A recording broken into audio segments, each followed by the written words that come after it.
디모데전서 4장 6절에서 8절까지 말씀입니다.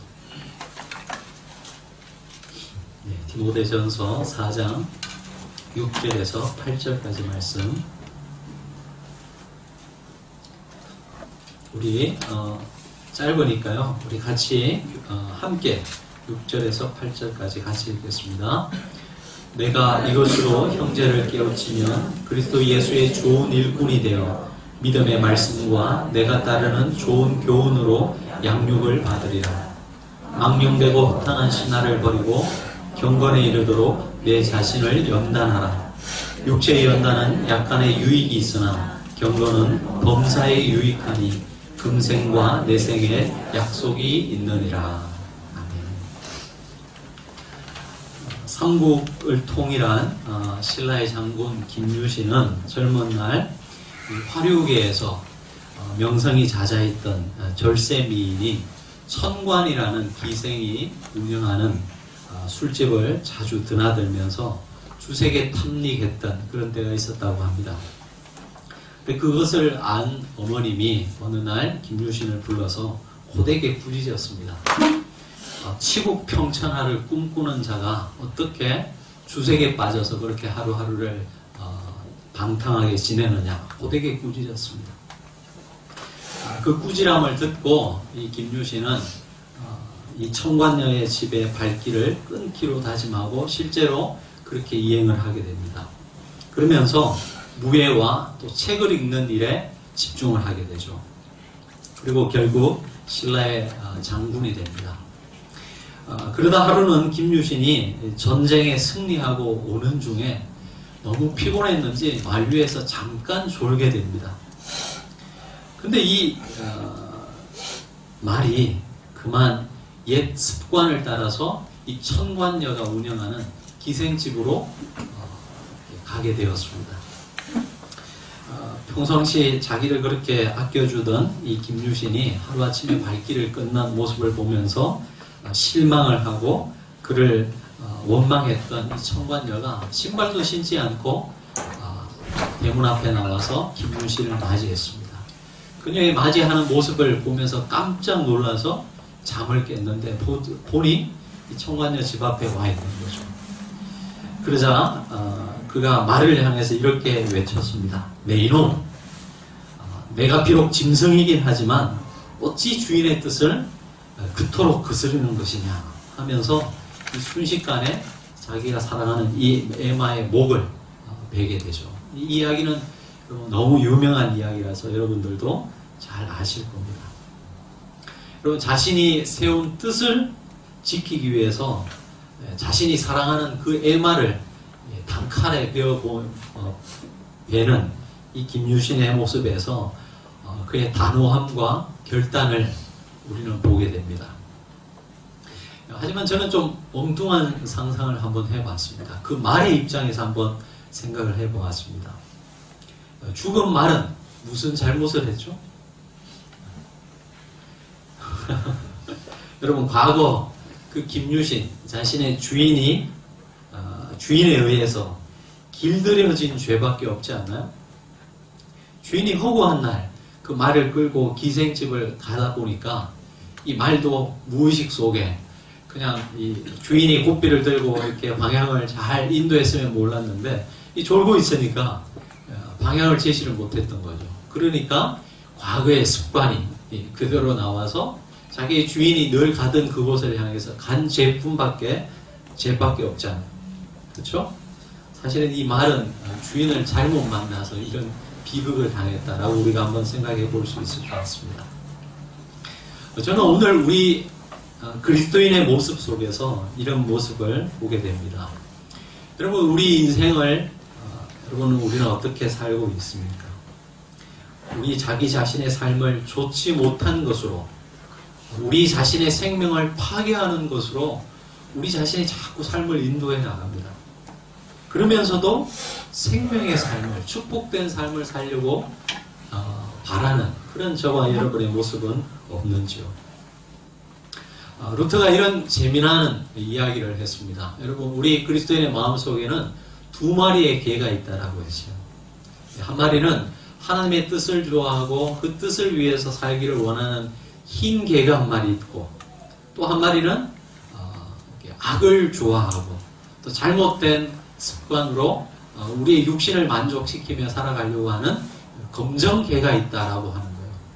이 흰 개와 검정 개가 싸우면 어떤 개가 이길까요? 확률은 50%. 한번 맞춰보시기 바랍니다. 우리 마음에 이 두 마리의 개가 있는데 이 흰 개와 검정 개가 싸우면 어떤 개가 이길까요? 찍기라도 한번 해보세요. 마음에 정하셨습니까? 정답은 이것도 참 재미있게 표현했는데요. 평소에 잘 먹이는 개가 이긴다는 거예요. 무슨 말인지 이해가 가세요? 여러분의 평소의 삶에서 어떤 개를 열심히 양육하느냐에 따라서 그 개가 이긴다는 거예요. 하나님의 뜻을 좋아하는 개를 잘 먹이면 흰 개가 이기고, 또 육신의 정욕을 따라 살아가는 개를 잘 먹이면 검정 개가 이긴다는 것이죠. 저와 여러분은 어느 개에게 먹이를 열심히 주고 있습니까? 어거스틴이 이런 유명한, 여러분 잘 아시는 비유를 했죠. 여러분, 새가 우리 머리 위를 날아다니는 것을 우리는 어떻게 할 수 없어요. 그렇죠?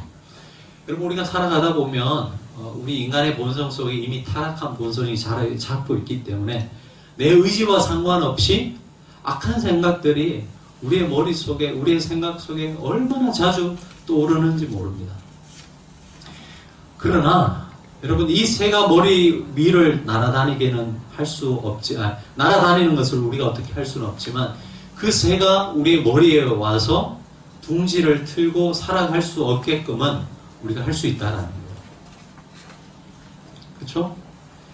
여러분, 악한 생각이 떠오르는 것을 우리는 어떻게 할 수 없어요. 그러나 그 악한 생각이 우리의 삶을 전체를 지배하게끔 컨트롤 할 수는 있다는 것이죠. 지난주에도 말씀드린 바 기독교의 훈련은 내 자신이 주체가 되어서 어떤 경지에 도달하는 것을 결코 의미하지 않습니다. 그것은 불교라든지 다른 종교에서 하는 이야기입니다. 기독교에서의 이 훈련이라고 하는 것은 철저히 그 주체가 하나님이십니다. 다만 우리는 그저 그분께서 우리의 삶을 지배하실 수 있도록, 내 안에 역사하실 수 있도록 우리의 삶의 자리를 계속해서 그분께 양보하는 것, 그분께 올려드리는 것이 우리가 해야 되는 일이고, 그것이 바로 그리스도인에게 있어서 훈련이라는 것입니다. 지난주에 왜 우리가 훈련을 받아야 하는지에 대해서 생각했었는데 일맥상통하는 이야기입니다. 오늘은 이 훈련의 목표와 그 훈련이 우리에게 주는 이 유익에 대해서 여러분과 한번 생각을 해보려고 합니다. 특별히 정말 내가 하나님의 사랑을 더 깊이 알기를 원한다. 그리고 혹은 우리 집 가운데 신앙의 슬럼프를 겪고 있는 분들, 오늘 설교를 잘 들어보시면 좋겠습니다. 선교 단체들이 많이 있습니다. 페라처치 무브먼트라고 그러는데, 여러분 IBF나 CCC나 아니면 또 조이라든지 대학생 선교 단체, 또 일반 선교 단체들도 많이 있지만, 선교 단체에서 훈련 받는 사람들이 흔히 하는 말이 있습니다. 선교 단체에서 여러분 제자 훈련을 많이 하죠. 그래서 이 사랑의 교회 오카남 목사님도 내비게이터에서 여러분 그 선교 훈련을 받은 걸로 직접 받지는 않았지만 그 선교 단체 가지고 있는 그 훈련의 어떤 내용들을 많이 따왔다라고 들었습니다.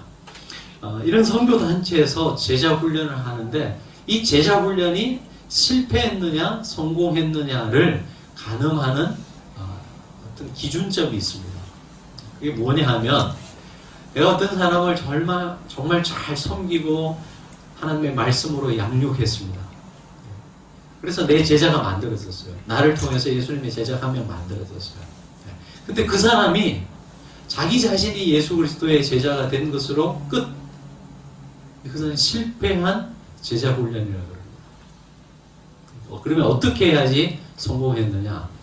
내가 만든 그 제자가 똑같은 제자를 만들어내면 그 제자 훈련은 성공했다라고 이야기하는 거예요. 무슨 말인지 이해가 가시죠? 여러분, 제자 훈련이 성공했다라고 하는 것은 3대가 생겨야 되는 거예요. 그래서 내가 예수님의 제자를 한 명 만들었으면 그 사람이 또 다른 그 누군가를 만들어내는 제자가 될 때 그 제자 훈련은, 내가 한 제자 훈련은 성공했다라고 그렇게 이야기하는 것입니다. 저는 교회도 마찬가지라고 생각합니다. 우리 교회가 참 어렵고 이제 처음 개척하는 그런 교회에서 열심히 목사님이 목회를 하고 성도들이 잘 도와서 잘 성장했어요. 자립까지 했습니다. 그리고 교회가 더 성장할 것 같아요. 자, 그러면 여기에서 끝. 우리는 우리 교회가 잘 되는 것으로 만족한다. 끝나면 어쩌면 그 교회는 하나님이 정말 원하시는 그런 교회는 아닐 것입니다. 여러분, 우리 교회가 성장하고 잘 되었다면 우리가 교회적으로도 이 우리가 받은 복을 흘려보낼 수 있는 그런 교회가 될 때 참으로 하나님께서 기뻐하는 그런 교회가 되리라 생각하고, 또 우리 교회는 그것을 위해서 모든 성도들이 함께 기도했으면 좋겠습니다. 고여있는 물은 항상 썩게 되어 있습니다. 그것이 자연의 이치요 모든 만물의 이치인 것입니다. 예루살렘 교회를 한번 생각해 보시기 바랍니다. 베드로가 한번 설교할 때 3,000명, 5,000명이 예수님을 믿는 정말 기적과 같은 역사들이 일어났습니다. 그리고 그들은 점점점 이 예루살렘 성전 안에서, 성 안에서 자신들의 이 영향이 커지는 것을 느꼈겠죠. 그 종교 지도자들도 자신들을 이제는 더 이상 어떻게 할 수 없는, 조금만 더 성장하면 그렇게 될 것이라는 것을 짐작했을 것입니다. 그리고 그들 안에는 놀라운 그리스도의 복음을 나누면서 아름다운 공동체가 만들어졌어요. 올 때마다 기쁨이 있고 하나님의 초월적인 역사가 일어나면서 정말 누가 봐도 살아있는 교회가 되었습니다. 그러나 그들이 잘못한 것은 그들 안에서 안주했다는 것이죠. 그때 여러분, 하나님께서 어떤 역사를 일으키셨어요? 바로 서대반의 순교를 통해서 예루살렘 교회에 핍박을 받게 되고, 그리고 그 예루살렘 성 안에 모여있던 모든 신자들을 흩어버리셨습니다. 사마리아로, 또 이 유대 지경을 넘어서 흩어버리셨습니다. 우리는 끊임없이 우리 자신에게 초점을 맞추죠. 나의 인생, 또 우리 가정, 우리 교회, 우리에만 너무 초점을 맞추지 않나 생각됩니다. 그래서 봉사하는 것도, 헌금하는 것도, 교회 사역을 하는 것도 결국은 내 자신을 하는 그런 신앙의 양태를 보입니다. 심지어 하나님을 찾는 것도 궁극적으로 우리의 그 동기를 가만히 살펴보면 내 자신에게 초점이 맞춰져 있는 그런 경우들을 너무나 많이 봅니다. 하지만 하나님께서는 우리의 눈을 돌려서 우리의 이웃에게, 또 그리고 더 나아가서 하나님께 우리의 궁극적 인생의 초점을 맞추라고 도전하고 계십니다. 오늘 말씀, 6절의 말씀을 우리 한번 같이 읽어보면 좋겠습니다. 우리 6절의 말씀 같이 읽어보시겠습니다. 내가 이것으로 형제를 깨우치면 그리스도 예수의 믿음의 말씀과 내가 따르는 좋은 교훈으로 양육을 받으리라. 자, 여기 보시면 내가 이것으로 형제를 깨우치면, 이것이 뭐죠? 고전에 있는 5절 말씀에 보면 말씀과 기도입니다. 말씀과 기도로 형제를 깨우치면 했습니다. 깨우치면 그리스도 예수의 좋은 일꾼이 되어서 믿음의 말씀과 내가 따르는 좋은 교훈으로 양육을 받으리라 했습니다. 그럼 우리가 성경을 읽을 때 중요하게 봐야 되는 것들은 팔품사, 영어 공부할 때 팔품사라고 하는데 다른 많은 것들도 있지만 동사를 굉장히 유심히 보셔야 돼요. 동사를. 자, 여러분 여기 보시면 내가 이것으로 형제를 깨우치면, 다른 것 수식을 다 빼면요, 이것으로 형제를 깨우치면 좋은 일꾼이 되고 양육을 받으리라, 이런 거예요. 자, 깨우친다는 말, 이 합성어인데요. 헬라에 보시면 휘프라는 접두어를 쓰고 있습니다. 이것은 아래라는 뜻이 있고요. 또 두다라는 말에 이 티뎀이라는 이 동사가, 이 두 단어가 합쳐진 말이에요. 그러니까 아래에 놓다라는 원래 뜻이 있습니다. 원래 이 깨우친다는 말은 아래에 놓다, 밑에 놓다. 그래서 여러분 조금 더 의역을 하면 기초를 놓는 것을 의미합니다. 기초를 놓는 것. 그러니까 형제를 깨우친다는 말은 그 형제가 믿음의 기초를 놓을 수 있도록 도와주는 역할을 말하는 거예요. 무엇으로요? 기도와 말씀으로. 자, 그러면 어떻게 되느냐? 그리스도 예수의 좋은 일꾼이 된다고 그랬습니다. 일꾼이 된다. 여러분 한글로는 일꾼이지만 헬라 번역을 보면요, 디아코노스라는 말을 씁니다. 디아코노스. 디아코노스. 제가 여러 번 말씀드렸는데 이게 무슨 단어라고요? 여러분 직분 말이에요. 집사라는 단어예요. 원래 집사라는 단어가 이 디아코노스라는 단어를 쓰고 있는데 디아코노스의 원래 뜻은 뭐냐면 여러분 그 식당에 가면 서빙하는 사람들 있죠. 그 사람들이 원래는 디아코노스예요. 옛날에 종들이 그 일들을 감당했었거든요. 주인이 식사할 때 옆에서 그 식사하는 사람을 서빙하는 사람을 디아코노스라고 합니다. 자, 우리가 형제를 깨우치면 좋은 디아코노스가 된다는 거예요. 매력이 있습니까, 여러분? 별로 없죠. 근데 이 좋은 일꾼이라고 했을 때 이 디아코노스가 원래 누구를 의미하느냐? 바로 예수님을 의미해요. 예수님께서 말씀하셨죠? 내가 온 것은 섬김을 받으려 함이 아니요 오히려 섬기려 한다 라고 했을 때 그 섬기려는 자가 바로 디아코노스예요. 그러니까 첫 번째 집사님이 누구예요? 그렇게 따지면 예수님이에요, 사실은. 예수님이 이 땅에 오신 것은 우리를 통해서 섬김을 받으려 했던 것이 아니고 섬기려 했던 자로 이 땅에 오신 디아코노스가 바로 예수님이십니다. 자, 조금 더 이제 이 전체 맥락을 보면요. 우리가 형제를 기도와 말씀으로 잘 깨우치면 디아코노스가 된다는 거예요. 예수님 같은 섬기는 사람이 된다는 것이에요. 조금 더 의역하면 바로 예수님이 있었던 그 자리에 우리가 놓이게 되는 이런 역사가 바로 우리가 형제를 깨우치고 형제를 가르치고 할 때 생기는 일이라는 것입니다. 여러분 여기에서 그래서 예수의 좋은 일꾼이 된다고 하는 것은 기능적으로 우리가 어떤 뛰어난 재능을 가져서 어떤 사람들을 잘 가르치는 그런 의미가 아니라 그런 사람이 된다는 의미가 아니라 여러분 우리가 훈련을 잘 받아서 다른 사람들을 주의 말씀으로 일깨울 때 예수님의 마음을 예수님과 같은 디아코노스의 그 마음을 우리가 가지게 된다는 것입니다. 우리가 교회에서 자주 쓰는 말, 은혜 받았다라고 하는데 은혜가 무엇입니까, 여러분? 어떤 내 안에 일어나는 뜨거운 감정의 변화를 의미하는 것입니까? 아니면 나를 통해서 어떤 초월적인 역사들이 일어날 때 그것을 은혜라고 합니까? 그런 것들이 아니라고 할 수는 없지만 본질적인 것은 아닙니다. 오늘 이 말씀에 근거해서 본다면 하나님의 은혜는 다른 것이 아니고요. 여러분 하나님 앞에서 우리가 얼마나 큰 죄인인지 소망 없는 사람인지를 알고 그럼에도 불구하고 그런 우리를 용납하신 하나님의 그 사랑, 하나님의 그 섬김의 자리에서 하나님과 같은 우리 주님과 같이 섬김의 자리에 섰을 때 우리를 섬겨주셨던 그 하나님의 사랑을 깨닫게 되는 것, 그것이 바로 은혜라는 것입니다. 그런데 그 은혜를 우리가 언제 깨닫게 된다고요? 바로 형제를 일깨울 때, 형제를 가르치고 그들을 일깨울 때 그 주님의 마음을 알게 된다는 것이죠.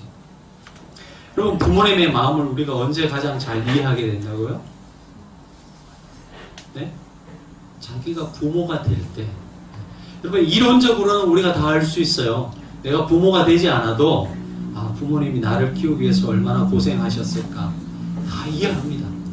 그러나 그것을 아는 것하고 실제로 내가 부모가 되어서 똥 닦아주고 밤에 잠 못 자고 내 삶의 스케줄에 맞추는 것이 아니라 이제는 오직 모든 것이 새로 태어난 그 생명의 초점이 맞춰지는 이런 라이프 스타일을 경험하면서 살아갈 때 그때 드디어 나를 키워주셨던 부모의 마음을 알게 되는 것 아니겠어요?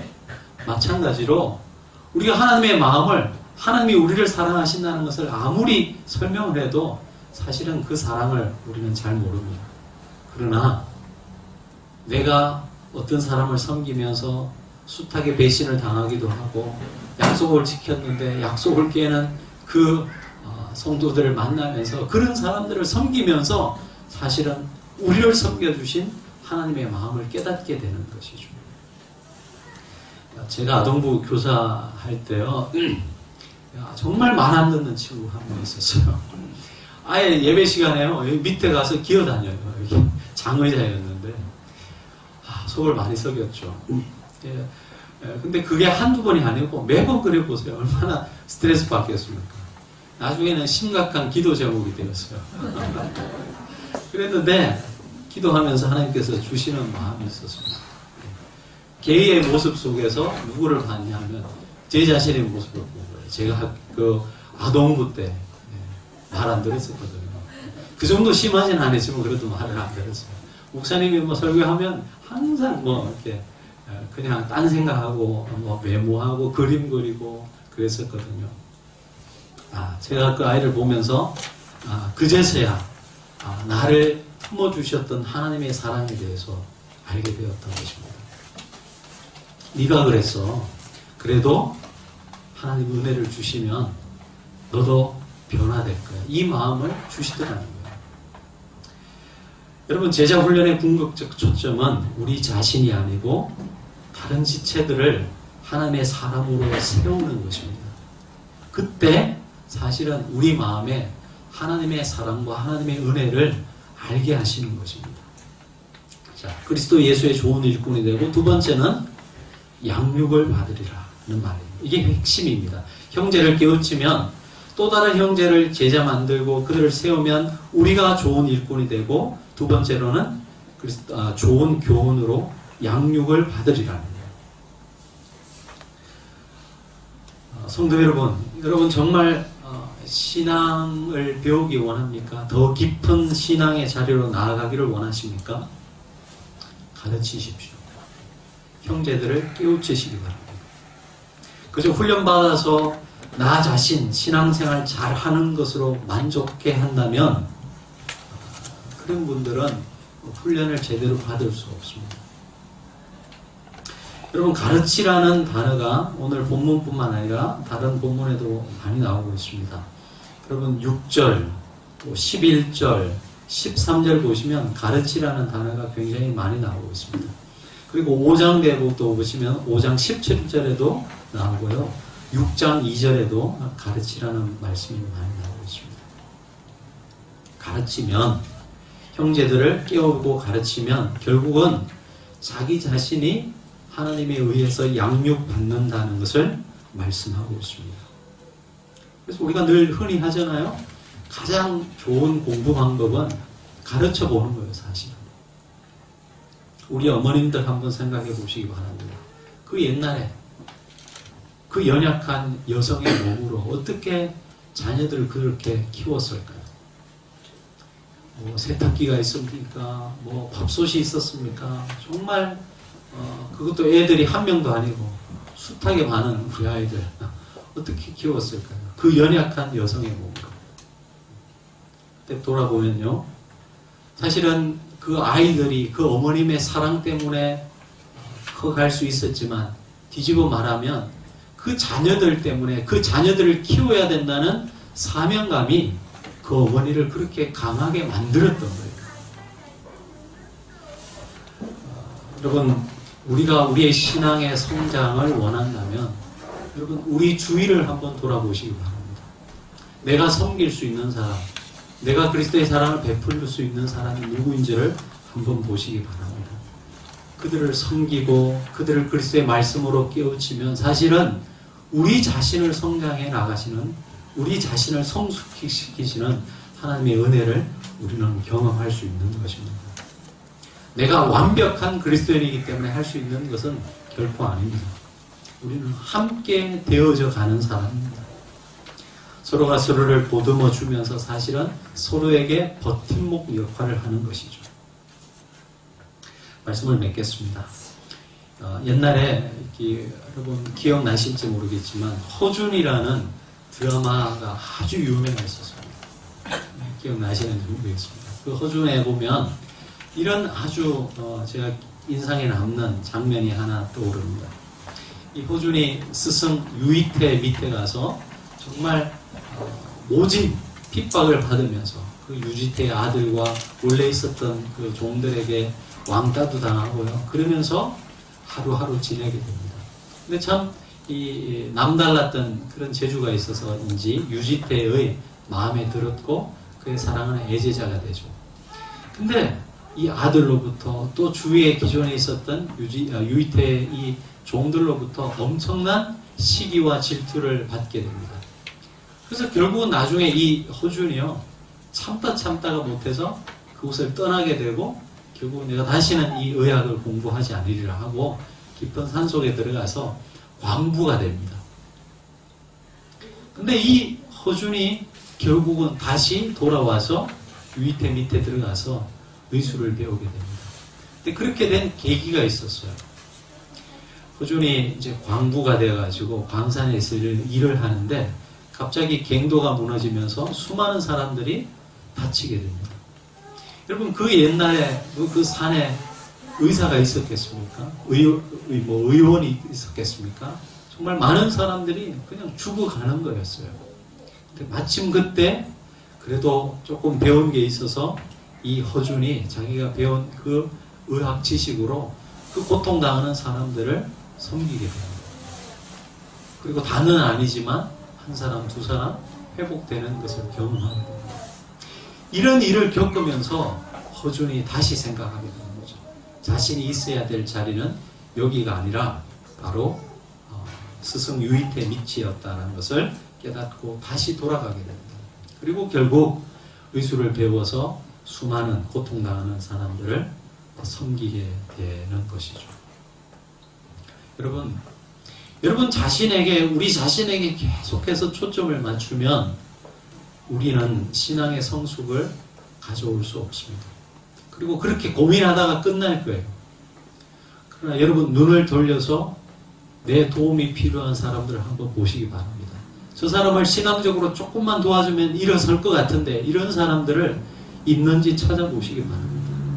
그리고 찾아가셔서 여러분 큰 것 아니어도 격려해 주시고 하나님의 말씀으로 일깨워 주시고 일으켜 세워 주신다면 여러분을 통해서 놀라운 하나님의 역사가 일어날 것이고 또 그것이 결국은 여러분 자신을 성숙하게 만들고 성장하게 만드는 계기가 될 것입니다.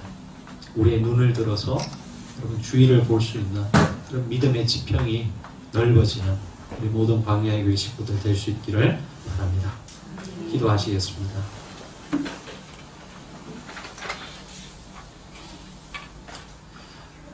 하나님 아버지, 우리를 찾아와 주셔서 벌레만도 못한 저희들을 섬겨주셨고 우리는 늘 주님을 배반하지만 끊임없이 우리를 찾아와 주셔서 기다려주시는 하나님의 모습을 보게 됩니다. 그러나 우리는 너무나 자주 그 이야기를 들었기 때문에 하나님의 사랑이란 말을 들어도 이제는 우리의 마음속에 아무런 감흥이 없습니다. 감동이 없습니다. 하나님, 이런 우리를 일깨워 주시사 귀한 말씀 주신 것을 감사합니다. 하나님, 이제 우리의 눈을 들어서 우리에게 초점을 맞추는 것이 아니라 우리 주위에 있는 사람들에게 초점을 맞출 수 있게 도와주옵소서. 그들을 기다리는 과정 속에서 우리를 기다려 주셨던 하나님의 마음을 알게 하여 주시고 그들을 섬기는 그 손길에서 우리를 섬겨주신 주님의 손길을 깨닫게 도와주시옵소서. 우리 한 사람 한 사람들 마음에 제자로 부름받은 이 거룩한 부르심을 잊지 않게 도와주시고 우리도 또한 또 다른 제자를 만드는 그 귀한 주님의 제자가 될 수 있도록 우리를 일으켜 세워주시고 붙들어 주시옵소서. 감사하고 예수님의 이름으로 기도합니다.